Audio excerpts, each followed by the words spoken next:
Romania is practically a virgin land from an archaeological point of view, but lately a series of remarkable findings have taken place. For example, in 2002 the oldest human remains in Europe have been found in a cave appropriately named the Cave with Bones. These have been dated to around 40,000 years old. In 2009, 35,000 years old cave paintings, some of the oldest in the world, have been found at the Istoria cave. The oldest permanent settlement in Europe dating back 11,000 years has been found at Slukladovi on the Danube River. A similar sister settlement was found on the opposite bank of the river at Lepinskiva in Serbia. The government has recently started highway projects, and the archaeological diggings done on the planned routes have shown just how densely populated the area was during the Neolithic. But still, the most spectacular findings remain those of the Kukutni culture, the oldest civilization in Europe, which would later branch out towards the south and the west in a number of daughter cultures such as the Vinca culture, the Homanja culture, the Boyan culture, and so on. Tracing its roots back to the 5th millennium BC, the Cucuteni Tripelia is considered to be the first great civilization of Europe, having occupied the area that is now Romania, Ukraine, and the Republic of Moldova. It was a civilization spreading over about 350,000 square kilometers, with thousands of settlements ranging from small villages to cities comprised of hundreds or thousands of dwellings. Daily life was occupied with farming and raising livestock, spinning and weaving cloth, tools and weapons making. The Cucuteni Tripelia craftsmen were able to work with copper and various alloys, and to a smaller extent silver and gold for the creation of prestigious jewelry. They also set up an intensive and elaborate trade network with neighboring populations. But the main preoccupation of the Cucuteni Tripelia seemed to be ceramics. It would be no understatement to describe the ceramics of the Cucuteni Tripelia craftsmen as masterpieces. For nearly 1,500 years, these ancient artists produced pots and vessels and statuettes that transmit the artist's thinking and feeling and imagination by means of symbols and designs. Often unique and beautiful items that show us the excellence of their creator's skill, sculptural and elegant in form, intricately detailed with painted and incised designs, as well as by the precision of their execution. Sometimes the shapes of their ceramics are so harmoniously modeled and ornamented, almost suggesting the sensuality of the human body. Others follow the rigidity and patterns of cereal production items that were used for everyday use. Many are of animal forms that symbolically confirm the importance of agriculture in their daily life. And many are covered with representations of mythological scenes and were used for religious rites and festivals. Most of the statuettes found in the archaeological excavations probably represented important persons. The faces of the men are long, with outlined noses, and most of the feminine statues are graceful, with long feet. Some are represented naked, while some others are wearing festive costumes, but without any masks on their face. And this is one of the mysteries of the Cucuteni Tripelia culture. Mostly, the masks would be ceremonial in nature, bearing the images of sacred animals, celestial figures, or sacred birds. Many of the statuettes and ceramics are decorated with symbols that have a universal and enduring meaning, being recognized for thousands of years after their production, and some others are decorated with symbols that would only be known in the limited circle of initiates and priests partaking in their magical rites and liturgies. The Cucuteni Tripelia practiced a curious cremation ritual that included incinerating the dead along with his house and its contents, thus returning the deceased to the earth, but also cleansing and sanctifying the location for the next house to be built on that site. But this practice came with a great cost. All the wood needed for the funeral pyres, the reconstruction of homes, along with the wood needed to fire their ceramics, contributed to vast deforestation, and over the course of their 1,500-year existence, negatively impacting their local economy, since resources had to be brought from further and further distances. And later, attacks from nomadic pastoral tribes and neighboring communities coming from the steppe regions of Eurasia are believed to have led to their decline and disappearance altogether. At present, we have more questions than answers about this important Neolithic civilization. The Cucuteni Tripelia did not appear under the conditions of slavery-based societies, as was the case with Sumer in Egypt, but appeared as a result of community relations and trade relations, compatible with the modern ideals of democracy and self-government. The fact that prehistoric European civilization was based on such noble values, democracy and equality, is the most astonishing discovery yet, more valuable than any tangible artifact. This is in stark contrast to the official story we have been taught and shows that the prehistoric European Homo sapiens was not the barbarian half-monkey we have been led to believe it was. The hypotheses presented to us by archaeologists and the false biblical belief that God created only two humans in the beginning, although the Bible clearly says in the story of Cain that other humans were created, have implanted into our subconscious the belief that human development is linear and comes from a singular place. The extraordinary Neolithic artifacts found both in Western and Eastern Europe, which show that these humans were not inferior to us in any way, force us to rethink the prehistory of Europe and the origins of humans in Europe.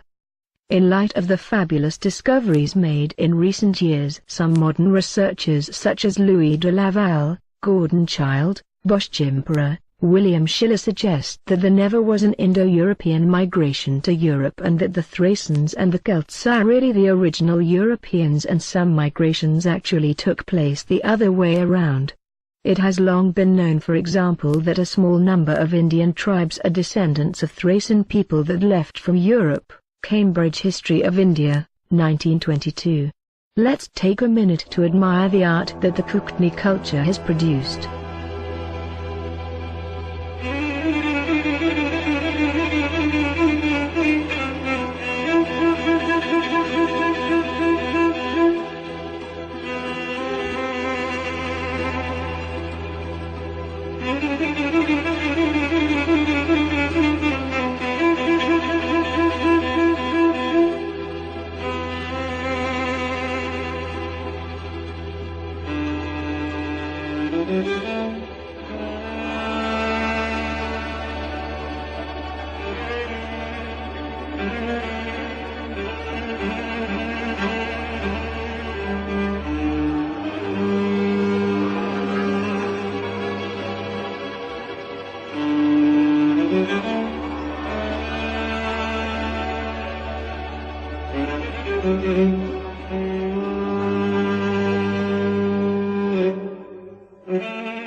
Metallurgy was also a preoccupation in the Kootenai civilization and the other cultures that branched out of it, and that's not all.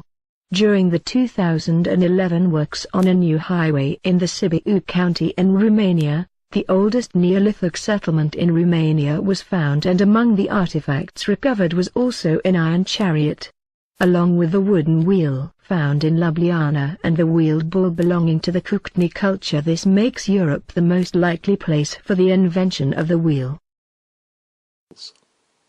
So indispensable are wheels to everyday life that many imagine the wheel was invented early in human histories and probably hewn out of stone.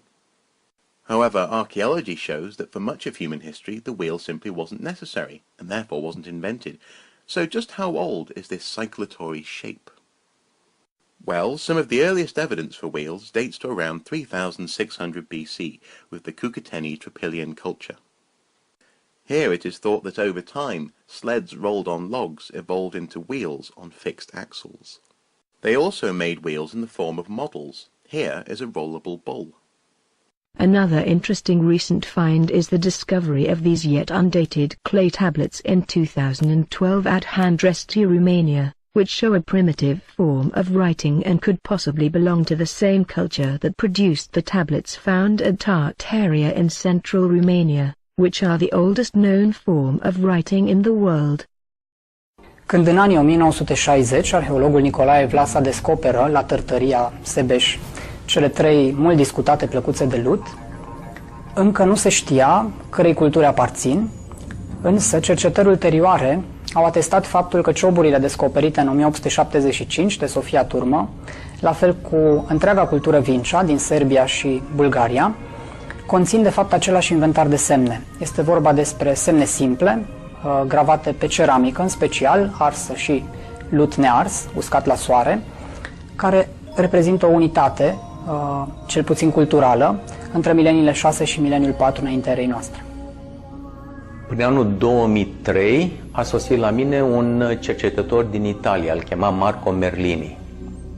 Mi-a vorbit frumos și mi-a spus că a bătut pe la toate ușile de la Academie, de la Facultatea de Istorie, Arheologie, încercând să afle informații despre tăblițele de la Tărtăria. Răspunsul a fost nu. Fie stimabilii nu vorbeau limbi străine, fie cei care vorbeau sigur prost nu au vrut să-i dea nicio informație, spunând că sunt niște simple falsuri. Cineva mai amabil însă l-a îndreptat, l-a îndemnat să vină la mine, la Congresul de Ecologie, care aveam undeva la Intercontinental. Am venit, am vorbit cu el, chiar am devenit prieteni și mi-a spus că el are un studiu îndelungat de câțiva ani pe cultura Vincea, în care a găsit peste 300 de mărturii cu scrisul din această civilizație, fie pe simple cioburi, fie pe obiecte de cult, statui. A avut amabilitatea să-mi arate studiile lui pe internet și atunci, anul următor, am făcut un congres care l-am numit Tărtăria, cred că a fost în 2004. Cu acea ocazie am și ridicat un monument în cinstea primei apariții a scrisului în lume la Tărtărie. Greutatea de care ne-am lovit am constat în faptul că nu puteam să datăm acele tăblițe cu carbon radioactiv, deoarece cercetătorii le arseseră și le spălase ca să vadă mai bine scrisul și în felul ăsta orice informație care putea să fie obținută cu carbonul radioactiv a fost distrusă. Puțin dezamăgiți, am avut o idee care la momentul ăla mi s-a părut o idee deosebită și continuu să o cred. Am spus, împreună cu tăblițele s-au găsit și niște oase îngropate. Dacă oasele au fost îngropate împreună cu tăblițele, înseamnă că vechimea tăblițelor trebuie să fie cel puțin egală cu a persoanei care a fost îngropată, dacă nu chiar și mai veche. Următorul pas a fost să obținem acele resturi osoase. Cum cercetătorii de la Cluj nu au fost exact foarte prietenoși și favorabili acestei idei, cum împins la șah un pion ca să faci regine, l-am împins în față pe Merlini. Merlini, un străin care a sosit acolo, i-a impresionat și cu multă dificultate a obținut câteva resturi osoase. A fugit cu ele la Roma, cineva a plătit pentru acest studiu și studiul a fost foarte clar. 7500 de ani vechime, cu carbon radioactiv. Ba mai mult, au găsit că acele oase aparțineau unei femei și nu unui bărbat preot, cum se crezuse înainte. Femeia era puțin șchioapă. Și sigur am publicat aceste informații într-una din numerele lui Dacia Magazine. Deci dintr-o dată, pentru prima oară, tablițele au putut să fie datate. Puțin indirect, dar sunt datate. Cu toate că arheologii îmi spuneau stratigrafic, domnule doctor, vă spun eu, ca specialist, nu pot să fie mai vechi decât 2000 de ani înainte de Hristos. Dar dintr-o dată descopeream că scrisul de la Tartaria este cu 2000 de ani înaintea celui sumerian. Cea mai veche scriere sumeriană a căzut, a venit scrierea la Tartaria, confirmată încă din 1961 de Institutul de Arheologie de la Moscova, preluată ulterior de către americani în 1970 și confirmată că este cu 1000 de ani mai veche decât cea mai veche scriere sumeriană. Ele sunt amintite în primul volum din Istoria românilor, publicat sub egida Academiei Române începând din anul 2001. Sunt și reproduse cele 3 tablițe, sunt descrise din punct de vedere arheologic, este descris situl, toate celelalte artefacte descoperite în același loc.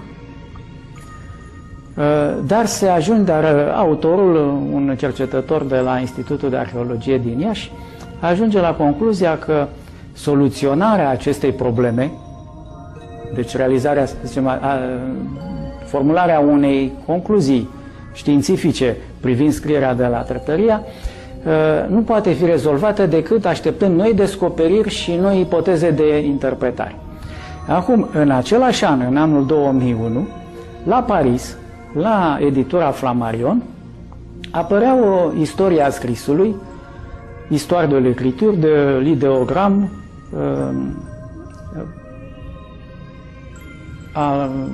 al ordinateur sau așa ceva, deci de la ideogramă la ordinator, și acolo primul capitol din carte este intitulat Precursorii scrisului în limba română și autorul, un francez care nu avea nici interese economice, nici interese politice sau de altă natură, nici ideologice,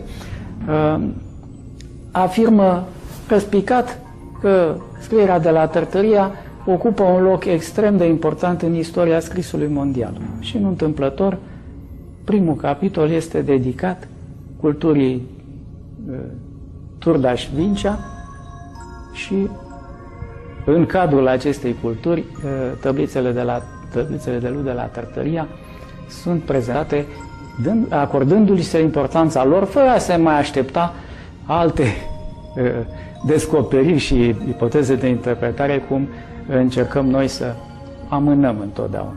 Și să nu recunoaștem valoarea propriilor descoperiri. Tablițele de la Tartaria, de fapt, se găsesc în mai multe muzee occidentale. La muzeul din Graz se pare că ele se găsesc într-o vitrină cu totul aparte, în timp ce la muzeul de istorie și arheologie din Cluj se găsesc undeva într-o vitrină în care se spune scrieri de tip sumerian. Cel puțin așa era acum câțiva ani când am trecut pe acolo. Dacă urmărim cu atenție cele 3 tablițe de la Tartaria, o să observăm în tablița mare circulară, rotundă, 3-4 semne care sunt prezente și în cultura Fincea din sudul Dunării, în special în Serbia și câteva locuri din Lepinski Vir, Bulgaria.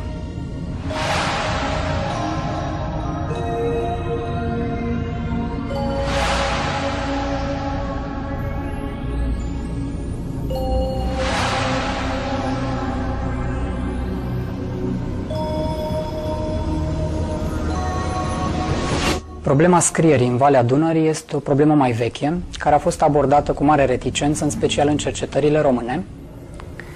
Însă există o tradiție, poate de peste 100 de ani, care ar trebui menționată.